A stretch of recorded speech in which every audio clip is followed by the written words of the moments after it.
ನಮಸ್ತೆ ನವಕರ್ನಾಟಕ ಟಿವಿಗೆ ಸ್ವಾಗತ. ನವಕರ್ನಾಟಕ ಟಿವಿ ಜನಪರ ನ್ಯಾಯಪರ. ನೀವಿನ್ನ ನಮ್ಮ ಚಾನೆಲ್ ಸಬ್ಸ್ಕ್ರೈಬ್ ಮಾಡಿಲ್ಲ ಅಂದ್ರೆ ಈ ಕೂಡಲೇ ಲೈಕ್ ಮಾಡಿ, ಶೇರ್ ಮಾಡಿ, ಸಬ್ಸ್ಕ್ರೈಬ್ ಮಾಡಿ, ತಪ್ಪದೆ ಬೆಲ್ ಐಕಾನ್ ಕ್ಲಿಕ್ ಮಾಡಿ. ಯುಜಿಸಿ ನೀಟ್ ಪ್ರಶ್ನೆ ಪತ್ರಿಕೆ ಸೋರಿಕೆ ವಿರುದ್ಧ ಸಂಡೂರು ಯುವ ಕಾಂಗ್ರೆಸ್ ಹೋರಾಟ.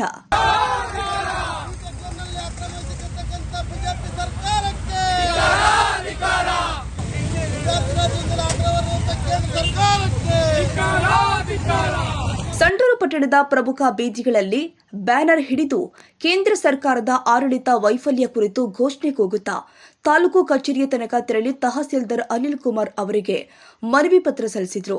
ಈ ಸಂದರ್ಭದಲ್ಲಿ ಯುವ ಕಾಂಗ್ರೆಸ್ ಸಂಡೂರು ವಿಧಾನಸಭಾ ಕ್ಷೇತ್ರದ ಅಧ್ಯಕ್ಷ ಬಸವರಾಜ್ ಬ್ರೂಸ್ಲಿ ಮಾತನಾಡಿ, ಇತ್ತೀಚೆಗೆ ನಡೆದ ಯುಜಿಸಿ ನೀಟ್ ಪರೀಕ್ಷೆಯ ಪ್ರಶ್ನೆ ಪತ್ರಿಕೆ ಸೋರಿಕೆಯಲ್ಲಿ ರಾಜಸ್ಥಾನಿನ ಯುವ ಮೋರ್ಚಾ ಅಧ್ಯಕ್ಷನ ಕೈವಾಡ ಇದೆ ಅಂತ ಸಾಬೀತಾದ ಹಿನ್ನೆಲೆ ತಾಲೂಕು, ಜಿಲ್ಲಾ, ರಾಜ್ಯ ಮತ್ತು ದೇಶ ಮಟ್ಟದಲ್ಲಿ ಬೃಹತ್ ಪ್ರತಿಭಟನೆ ನಡೆಸಲಾಗುತ್ತಿದ್ದು, ಕೇಂದ್ರ ಸರ್ಕಾರದ ಆಡಳಿತ ಮಂಡಳಿಯು ಪರೀಕ್ಷಾ ಕ್ರಮ ನಡೆಸುವಲ್ಲಿ ವೈಫಲ್ಯ ಕಂಡಿದ್ದು, ದೇಶದಾದ್ಯಂತ 22 ಲಕ್ಷ ವಿದ್ಯಾರ್ಥಿಗಳು ತಮ್ಮ ಉಜ್ವಲ ಭವಿಷ್ಯದ ಕನಸನ್ನು ಕಟ್ಟಿಕೊಂಡು ನೀಟ್ ಪರೀಕ್ಷೆ ಬರೆದಿದ್ದು, ಅವರ ಆಸೆಗಳಿಗೆ ಕೇಂದ್ರ ಸರ್ಕಾರವು ಮಣ್ಣೆರಚಿದೆ.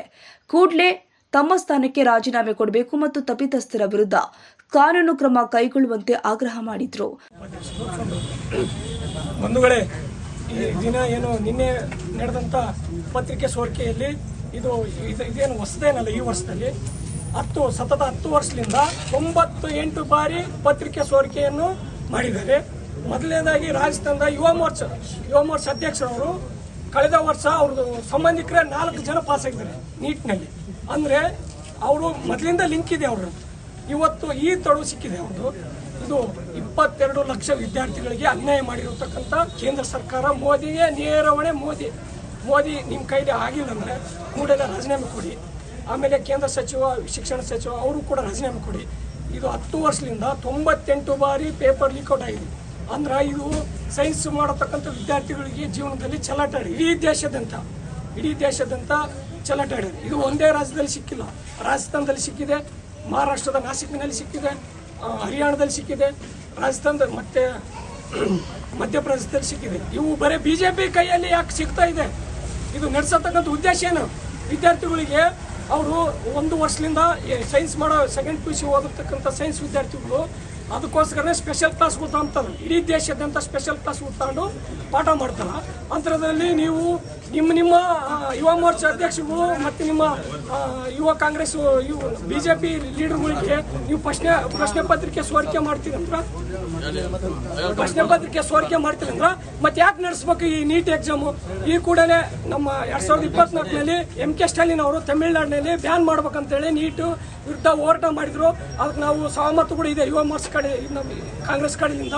ಈ ಕೂಡಲೇ ನಿಮ್ಮ ಕೈಲಿ ಆಗಿಲ್ಲ ಅಂದ್ರೆ ಕೂಡಲೇ ರಾಜೀನಾಮೆ ಕೊಡ್ಬೇಕಂತ ಹೇಳ್ತಾ ನಾವು ಆಗ್ರಹಿಸ್ತೀವಿ. ಬಳ್ಳಾರಿ ಗ್ರಾಮೀಣ ಯುವ ಕಾಂಗ್ರೆಸ್ ಅಧ್ಯಕ್ಷ ಮಂಜುನಾಥ್ ಮತ್ತು ಯುವ ಕಾಂಗ್ರೆಸ್ ಸಂಡೂರು ವಿಧಾನಸಭಾ ಕ್ಷೇತ್ರದ ಉಪಾಧ್ಯಕ್ಷ ಮಾತನಾಡಿ, ಕಳೆದ 10 ವರ್ಷಗಳಲ್ಲಿ ರಾಜಸ್ಥಾನ್, ಮಹಾರಾಷ್ಟ್ರ, ಹರಿಯಾಣ ಮತ್ತು ಮಧ್ಯಪ್ರದೇಶ ಸೇರಿ 98 ಬಾರಿ ಪ್ರಶ್ನೆ ಪತ್ರಿಕೆ ಸೋರಿಕೆ ಕಂಡುಬಂದಿದ್ದು, ಕೇಂದ್ರ ಸರ್ಕಾರ ಬಡ ವಿದ್ಯಾರ್ಥಿಗಳ ಭವಿಷ್ಯದ ಬಗ್ಗೆ ಚಿಂತನೆ ಮಾಡದೆ ಕೇವಲ ತಮ್ಮ ದುರುದ್ದೇಶದಿಂದ ಈ ರೀತಿ ಪ್ರಶ್ನೆ ಪತ್ರಿಕೆ ಸೋರಿಕೆ ವಿಷಯದಲ್ಲಿ ಭಾಗಿಯಾಗಿ ಇಂದಿನ ವಿದ್ಯಾರ್ಥಿಗಳೇ ನಾಳೆಯ ಪ್ರಜೆಗಳು ಎನ್ನುವ ನಾನುಡಿಯನ್ನ ಕಡೆಗಣಿಸ್ತಾ ಇದೆ ಎಂದು ಆರೋಪಿಸಿದರು. ಈ ಸುದ್ದಿಯು ದೇಶದ ಮನೆ ಮನೆಗೂ ತಮ್ಮ ಮಾಧ್ಯಮದ ಮೂಲಕ ತಲುಪಿಸಲು ಸಹಕರಿಸಿ ಅಂತ ಮಾಧ್ಯಮಕ್ಕೆ ಮನವಿ ಸಲ್ಲಿಸಿದ್ರು. ಗೊತ್ತಿಲ್ಲದ ಪರಿಸ್ಥಿತಿಯಲ್ಲಿ ಅವರಿದ್ದಾರೆ. ಯಾಕಪ್ಪ ಅಂತಂದ್ರೆ ನೀಟ್ ಎಕ್ಸಾಮ್ ಬರೀಬೇಕಂತಂದ್ರೆ ಅವರು ಮುಂಚಿತವಾಗಿ 2 ತಿಂಗಳಿಂದ ಪ್ರಿಪೇರ್ ಆಗ್ತಾರೆ. ಅವರು ಡೈಲಿ ಏನಿಲ್ಲ ಅಂದ್ರೆ 8 ರಿಂದ 10 ತಾಸು ಓದುವಂತ ವಿದ್ಯಾರ್ಥಿಗಳಾಗಿರ್ತಾರೆ. ಅವರ ಮುಂದಿನ ಭವಿಷ್ಯ, ಅವರ ತಂದೆ ತಾಯಿ ಪಡುವಂತ ಕಷ್ಟಗಳನ್ನು ನಿರ್ವಹಣೆ ಆಗ್ಬೇಕಂದ್ರೆ ಈ ನೀಟ್ ಎಕ್ಸಾಮ್ ಬಹಳ ಅತ್ಯವಶ್ಯಕತೆ ಆಗಿರ್ತದೆ.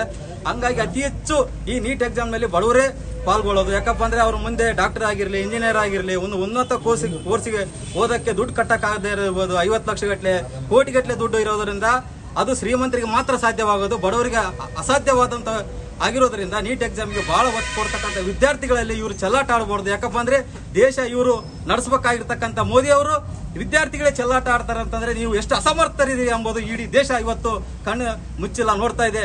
ದಯಮಾಡಿ ನಮಗೆ ನಾನು ಮನವಿ ಮಾಡೋದೇನೆಂದ್ರೆ ಮಾಧ್ಯಮದವರು ದಯಮಾಡಿ ಈ ನರೇಂದ್ರ ಮೋದಿ ಮಾಡ್ತಕ್ಕಂಥ ಅನ್ಯಾಯಗಳನ್ನ ಪ್ರಸ್ತಾವನೆ ಮಾಡಲೇಬೇಕು. ಯಾಕಪ್ಪ ಅಂತಂದ್ರೆ ಸಾರ್ವಜನಿಕರು ಮನೆ ಮನೆಗೆ ಮುಟ್ಟಬೇಕು, ವಿದ್ಯಾರ್ಥಿಗಳು ಕೂಡ ಮುಟ್ಟಬೇಕು. ಮುಂದಿನ ದಿನಮಾನಗಳಲ್ಲಿ ಬರೀ ಅವರು ಮಾಡ್ತಕ್ಕಂಥ ಅನ್ಯಾಯ ಕೆಲಸಗಳನ್ನ ಮುಚ್ಚಿಟ್ಟು ಒಳ್ಳೆ ಕೆಲಸಗಳನ್ನು ತೋರಿಸುವಂತ ನಮ್ಮ ಮಾಧ್ಯಮದವರು ದಯಮಾಡಿ ಮಾಡಬೇಡ್ರಿ.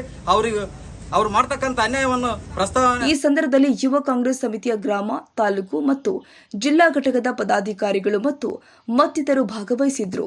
ರಾಜು ಪಾಳೆಗರ್, ನವಕರ್ನಾಟಕ ಟಿವಿ.